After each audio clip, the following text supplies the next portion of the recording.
Yeah, the HVAC business engine was introduced about 20 years ago. It's very simple. It's a very simple content. Good grief! It's a very simple program. It makes sense. Very similar to what it discussed last week about farmer mentality, right? So if we take a look at demand service and replacement sales, tune-ups, and IAQ, these are all task-related things that any residential heating and air conditioning system does. It's not necessarily positional, so we have to think about the task. So during the summer, when it's really high demand season, people are looking to have you come out and solve their problems. That's the time to start building your maintenance agreements. Now you have demand service, replacement sales, tune-ups, and IAQ. During that season, the top things that the focus on are going to be serving your customers well through appropriate demand service, replacement sales, obviously, that's going to be a major influence, and acquiring maintenance agreements. Those three. When businesses and companies focus on those three things, primarily maintenance agreements, they should be able to have enough future work left to keep their team in front of enough customers during the slow seasons to easily get through what is typically the slower months and become less weather dependent. During those slower months, the focus is tune-ups, replacement sales based on the technician's ability to convert lead opportunities, and IAQ based on the technician's ability to identify things in the home that would help the customer with health-related issues. Once we started this, we were able to actually track how many agreements per technician was necessary to keep a technician in front of enough people to get through the slow season. And it seems to be about 250 agreements for 2-visit maintenance or technician on those calls during the slower season. Will keep them in front of 4 or 5 customers per day.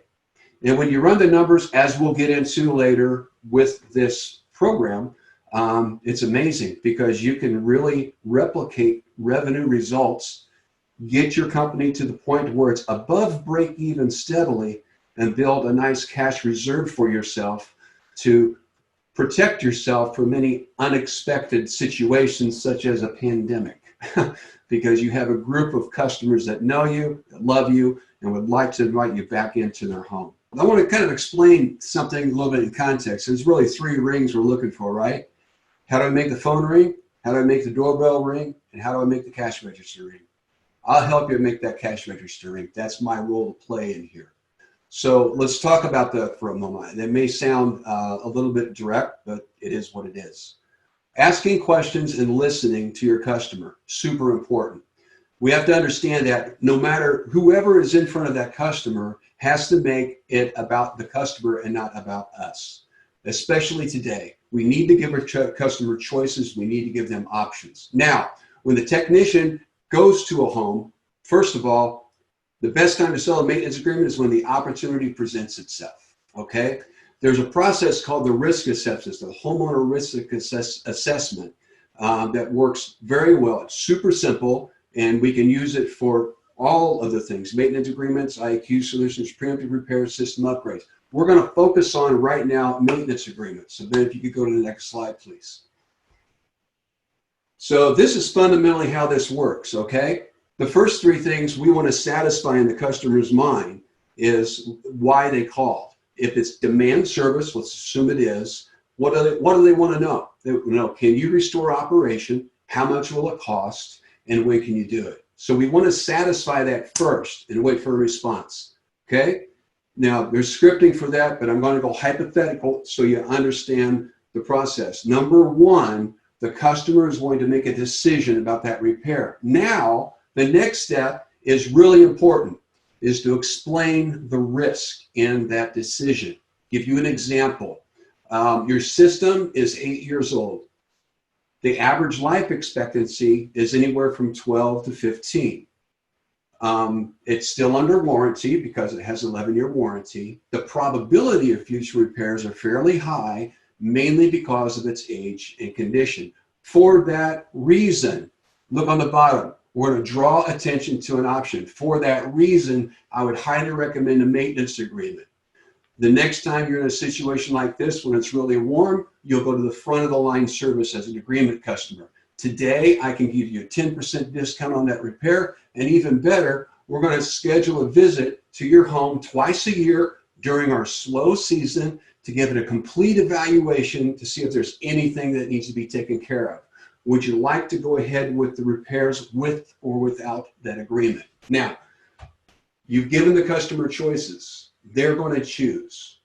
Evidence has proven that if your technicians do this consistently on every single call, regardless of the age, for maintenance agreements during demand season, 50 to 60% of those customers will be on a maintenance agreement.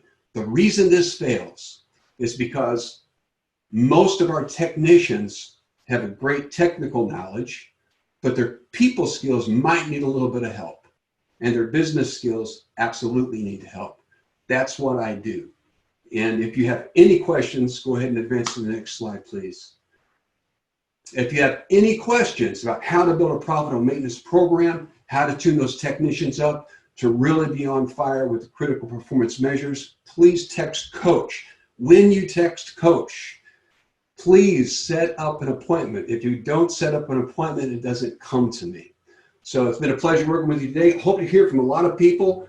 And yes, it is a free consultation, so I'm not going to charge you for it.